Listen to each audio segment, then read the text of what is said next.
우리 좌우에 계신 분들 인사하겠습니다. 우리 이렇게 인사하겠습니다. 우리 표가 있는데 2026 다시 시작합시다 합시다. 시작. 2026 다시 시작합시다. 아멘. 새해가 아직 8분이 남았습니다. 그래도 다가오는 새해 주님의 은혜와 평강이 여러분 가정과 기업 가운데 충만할 수 있기를 주의 이름으로 축복합니다. 새해에도 함께 기도하며 믿음의 길을 잘 걸어가실 수 있기를 소망합니다. 말씀 안에서 걸어가시고 말씀 안에 거하는 삶이 되시고 기도하는 가운데 주님을 더 깊이 만나는 한 해 되실 수 있기를 바랍니다. 그래도 좌우에 계신 분들 이렇게 인사했습니다. 올해도 주님 안에서 평안하십시오. 아멘. 음치가 있듯이 시간에도 감각이 없는 사람이 있습니다. 시간에 대하여 감각이 없는 사람은 시간이 흐르는 걸 전혀 인식하지를 못해요. 그러므로 시간에 대한 당연히 올바른 관점을 가져야 되겠죠. 시간을 바르게 이해할 줄 알아야 합니다. 왜 그러느냐? 시간을 내가 어떻게 다루느냐에 따라 우리의 삶의 질이 달라지기 때문인 것이에요. 그래서 모세의 시편이라고 말하는 시편 90편 1절에 이렇게 얘기하고 있죠. 한번 읽을까요? 시작. 우리의 연수가 70이요 강건하면 80이라도 그 연수의 자랑은 수고와 슬픔뿐이요 신속히 가니 우리가 날아가나이다. 아멘. 시편 90편의 저자가 모세예요. 모세는 시간에 대한 관점이 매우 분명한 사람이었어요. 여러분. 누구보다도 시간이 빨리 지나감을 인식했다라는 거예요. 그래서 저런 고백이 나오는 거예요. 그래서 그 90편 12절에는 그가 이렇게 고백하죠. 뭐라고 얘기합니까? 결론적으로 12절 말씀 같이 한번 읽겠습니다. 시작.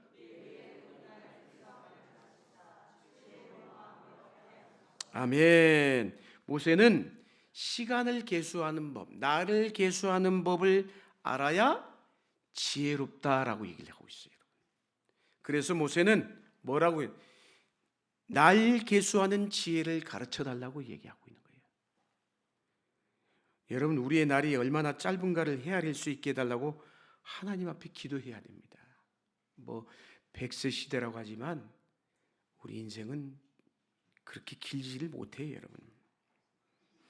그래서 지혜로운 사람은 뭘 주목하느냐? 시간을 주목할 줄 알아야 돼요. 시간을 성찰합니다. 그처럼 자신이 시간을 어떻게 내가 사용했는지를 살펴보면 저 사람 지혜로운 사람이구나 아닌가를 알 수가 있는 것이죠, 여러분. 시간을 어떻게 사용했는지를 시간을 성찰하는 것이 그래서 매우 중요한 것이에요, 여러분. 왜냐하면 시간을 깊이 성찰하지 않으면 날마다 우리는 시간에 쫓기며 살 수밖에 없어요. 그렇게 살면 삶이 달라질까요? 달라질 수가 없죠, 여러분. 자, 오늘 본문 그래서 에베소서 바울이 뭐라고 얘기합니까? 15절 말씀 계속해서 읽겠습니다. 시작.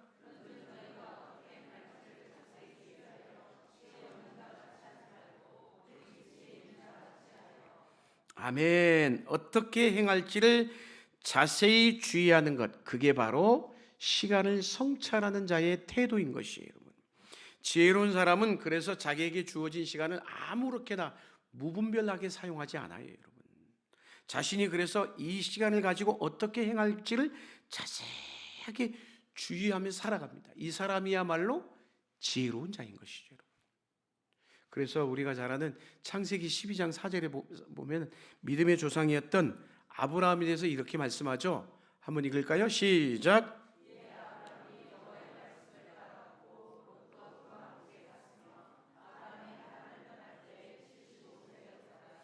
아멘. 하나님께서 아브라함을 부르셨어요.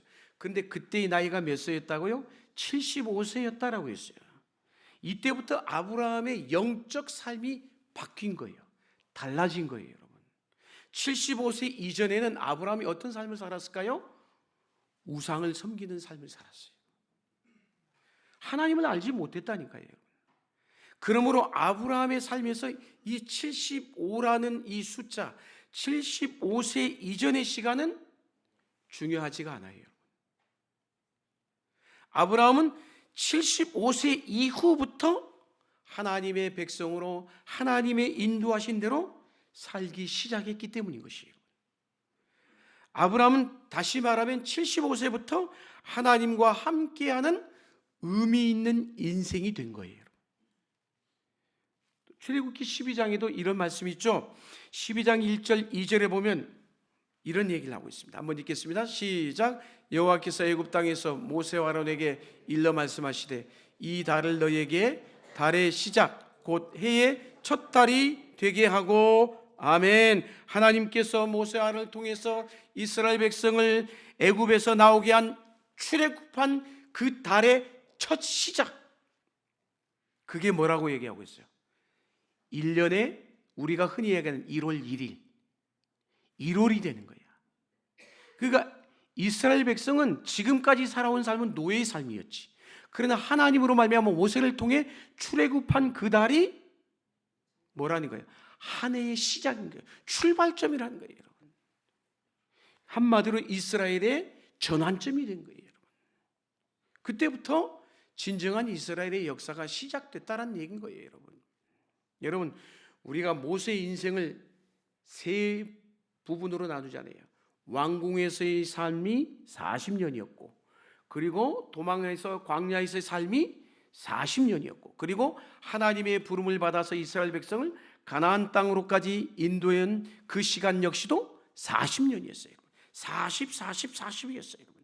근데 그중 그 세 단원으로 나눌 수 있는데 그 중에 모세에게서 가장 중요한 시간이 언제였을 것 같아요, 여러분? 언제였을까요? 언제? 80세부터 120세까지예요. 맨 마지막에 40년의 삶이에요. 이스라엘 백성을 가나안 땅으로 인도한 광야에서의 이스라엘 백성과 함께했던 하나님의 역사와 기적이 함께했던 그 40년이 모세 인생의 가장 중요한 시간이었다는 거예요, 여러분. 왜?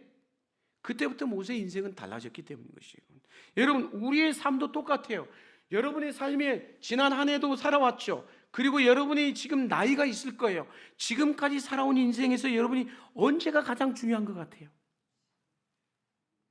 우리 삶에도 무엇보다도 하나님이 찾아오신 때가 가장 중요해요. 왜? 가만히 돌아보면 그때부터 내 삶이 달라졌기 때문인 것이에요. 그러지 않습니까? 그때부터 우리가 하나님의 자녀가 되었기 때문인 것이에요. 그 이전의 시간은 죄의 지배를 받으면서 내가 하고 싶은 대로 육체의 욕망대로 우리가 마음대로 살았던 시간인 거예요. 즉 전혀 하나님과 상관없는 삶을 살았던 시간, 그 시간이 무슨 의미가 있겠습니까? 광야에서 가나안 땅까지는 10하루면 갈 수 있는 거리예요. 그런데 이스라엘은 광야에, 여러분, 이 애굽을 출발해서 가나안 땅까지 가는데 얼마나 걸렸어요? 40년이 걸렸어요. 40년. 그런데 그 40년 동안 이스라엘 백성은 광야에서 어떻게 했어요? 하나님을 끊임없이 원망하고 불평하며 광야에서 허송하며 방황하며 유리방황하다가 결국은 어떻게 했어요? 세월을 낭비했잖아요, 여러분. 시간을 낭비한 거예요. 우리가 잘 아는 창세기 16장에 보면 아브라함에 대해서 이렇게 얘기하죠. 16장 16절 말씀 한번 읽겠습니다. 시작.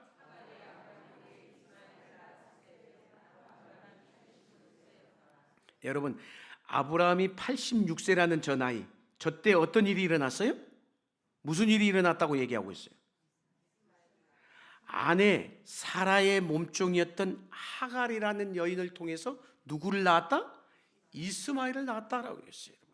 하나님께서는 그런데 아브라함에게 뭐라고 했느냐? 그 이전에, 저건 16장이죠. 15장 5절에 이렇게 얘기하고 있어요. 15장 5절 말씀 읽겠습니다. 시작.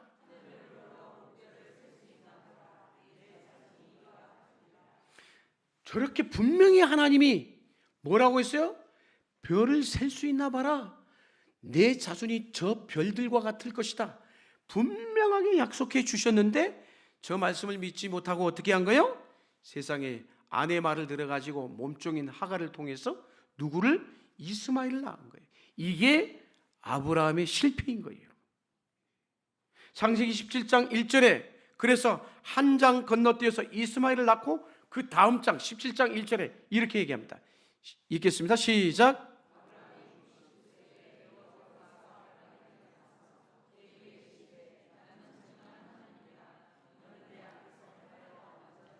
아멘. 아브라함이 지금 몇 세예요? 이제는 99세가 되었어요. 창세기 16장 마지막 절인 아까 16장 16절이 몇 세에 있다라고 해서 86세. 그럼 몇 년의 시간이 흐른 거예요? 굉장히 잘하시네요. 더하기 뺄셈 13년이란 시간 흘렀어요. 그러니까 이는 아브라함이 하나님의 말씀을 믿지 못한 것으로 인해서 13년이란 공백기요, 공백기. 그 기간 동안에 하나님이 뭐 하셨다는 얘기일까요? 아무 말씀도 안 했어요, 여러분. 네 하고 싶은 대로 했구나. 아브라함이 하고 싶은 대로 했잖아요. 하나님이 계획한 게 아니에요. 이스마엘은 하나님의 계획 가운데 이루어진 일이 아니란 말이에요. 자기 생각이 들어갔어요. 자기 계획에 의해서. 그래서 하나님은 뭐 하신 시간? 침묵하신 시간인 거예요, 여러분. 그러니까 이 시간은 어쩌면 아브라함에게서 무슨 시간이에요? 영적인 공백기예요. 의미 없는 시간이에요. 여러분, 하나님께서는 시간을 계산하고 계수하는 방법은 사람이 우리가 계산하는 방법하고 달라요, 여러분. 하나님의 시간의 계수 방법이 매우 중요해요. 우리 믿음의 성도들에게 있어서. 시간은 왜? 무한하지 않기 때문에. 한정되어 있잖아요, 우리에게 주어진 시간이. 우리가 지금 이 한 해, 지금 벌써 2026년도 밝았어요. 지금 4분이 지났어요. 이제 한 해를 또 새로 시작하는 거예요. 이건 인간이 정해놓은 시간일 뿐이에요. 또 이 시간이 지나가겠죠. 시간은 지나가도 우리가 흔히 아이고 나이는 안 먹었으면 좋겠는데 그렇게 생각하잖아요, 여러분. 여러분, 그래서 우리가 시간을 낭비하지 않는 삶이 복된 삶인 거예요. 시간을 의미 있게 사용해야 돼요. 26년이란 이 시간 한 해를 우리에게 주셨어요. 이걸 의미 있게 사용해야 돼요. 그래서 본문에서 오늘 15장 에베소 5장 16절에 뭐라고 얘기합니까? 유명한 말씀이죠. 한번 읽겠습니다. 세월을 아끼라 때가 악하니라라고 했어요. 여러분. 세월을 아끼라는 말은 뭘까요? 세월을, 시간을, 돈을 주고 사라는 거예요. 그 기회를 붙잡으라는 거예요. 기회를, 돈을 줘서라도 사라는 얘기인 것이에요, 여러분. 그 말은 시간을 내가 잘 관리하지 않으면 내게 주어진 시간은 의미 없이 사라져 버린다는 것이에요, 여러분. 하나님께서 2026년도라는 한 해의 시간을 우리에게 주셨어요, 여러분. 그 시간의 기회를 놓치지 말아야 되는 거예요, 여러분. 인생에 다 기회가 있잖아요, 기회가. 그런데 기회를 놓친 사람이 얼마나 많은지 몰라요, 여러분. 시간이 지난 이후에 이야, 그때가 내 인생의 기회였는데 그때야 깨닫고 후회하면 늦죠, 여러분. 기회가 왔을 때 놓치지 마셔야 돼요. 옆에 분에게 선포합시다. 기회를 놓치지 마세요. 그러므로 하나님의 시간이 왔을 때 놓치지 말아야 돼. 이 시간이 우리에게 무슨 시간? 하나님의 시간이에요. 카이로스의 시간이에요.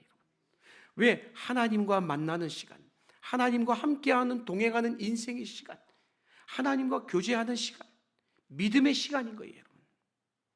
우리의 삶 속에서 하나님께서 그래서 일하시도록 해야 돼.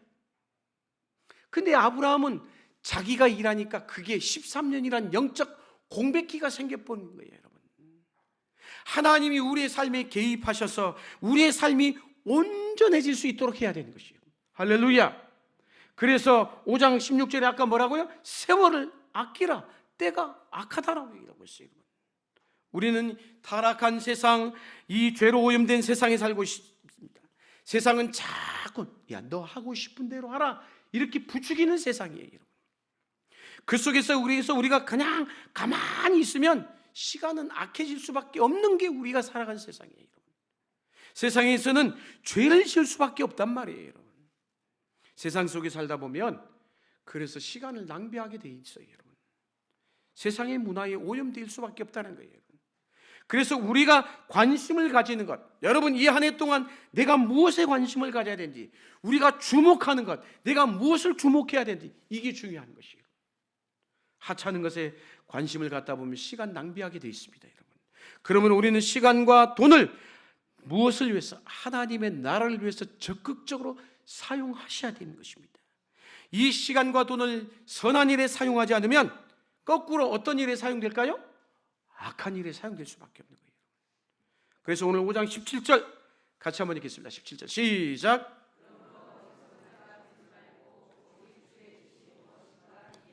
아멘. 시간을 지혜롭게 사용하려면 어떻게 할까요? 기준이 분명해야 돼. 기준이 있어야 되는 거예요. 기준이. 모든 시간은 하나님의 목적을 따라 운행됩니다. 그러므로 주의 뜻, 하나님의 목적을 깨달아야 돼요. 깨달을 수 있기를 축원합니다. 기업을 경영하는 사람들은 그래서 시간을 아끼는 걸 얼마나 중요하게 여긴지 몰라요, 여러분. 그렇다고 무턱대고 시간을 아끼느냐? 그렇지가 않아요, 여러분. 시간을 아끼는 목적이 분명해야 돼. 내가 주의 전에 와서 예배를 드리고 봉사하고 헌신하고 내 남은 인생을 살아가는 그 인생의 삶의 목적이 분명해야 되는 거예요. 기준점이 있어야 하는 게 무엇을 위해서? 하나님의 나라를 위해서, 주의 나라를 위해서 무엇을 위해 사용할 것인가? 사랑하는 여러분, 우리는 시간보다, 나의 시간보다 하나님의 시간을 중요하게 생각해야 돼요. 그래서 주께서 가르쳐주신 기도의 내용이 뭐라고 얘기합니까? 마태복음 6장 10절 말씀 같이 한번 읽겠습니다. 시작. 아멘. 하나님이 우리에게 주신 시간을 무엇을 위해서? 하나님의 뜻을 위해서. 그것이 우리의 기도가 되어야 돼요.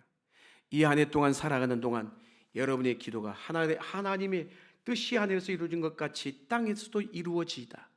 여러분의 기도가 될 수 있기를 축복합니다. 하나님께서는 하나님의 뜻대로 구하는 기도에 반드시 응답하신 줄로 믿습니다. 그러므로 우리는 하나님의 뜻대로 기도해야 되는 것이 여러분. 그래서 요한 1서 2장 16절 17절에 이런 말씀이 있습니다. 한번 읽겠습니다. 시작.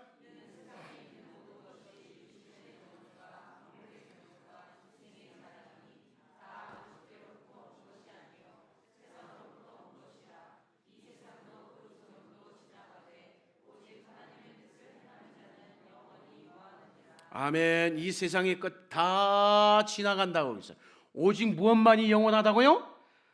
하나님의 뜻을 행하는 자만이 영원히 거하느니라. 하나님의 뜻을 행하는 자만이, 그 말은 뭘까요? 시간을 낭비하지 않는다라는 거죠. 할렐루야. 그러면 하나님의 뜻을 행하는 자가 되기 위해서 어떻게 해야 될까요? 오늘 본문 에베소 5장 18절 말씀, 결론의 말씀이에요. 같이 한번 읽습니다. 시작.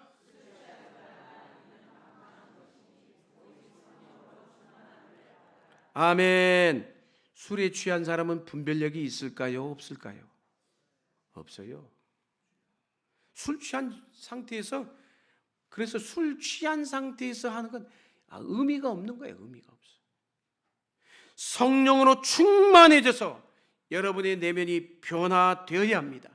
성령 충만한 사람은 방탕하게 살지 않습니다. 성령 충만하면 우리의 내면이 새로워지며 시간을 낭비하지 않게 되는 것이. 왜? 성령 충만하면 하나님의 시간을 분별하게 되어 있는 것이에요. 저는 이 2026년 한 해 동안 우리 서귀포 반석에 속한 모든 믿음의 성도들이 성령 충만함이 삶의 목적이 되길 축원합니다. 성령 충만하면 하나님의 뜻을 분별하게 되어 있어요. 그러면 하나님이 역사하시는 때, 하나님께서 개입하시는 때를 정확하게 알게 되어 있어요. 하나님의 때를 알기 때문에 결코 서두르거나 조급하지 않습니다. 가만히 보세요.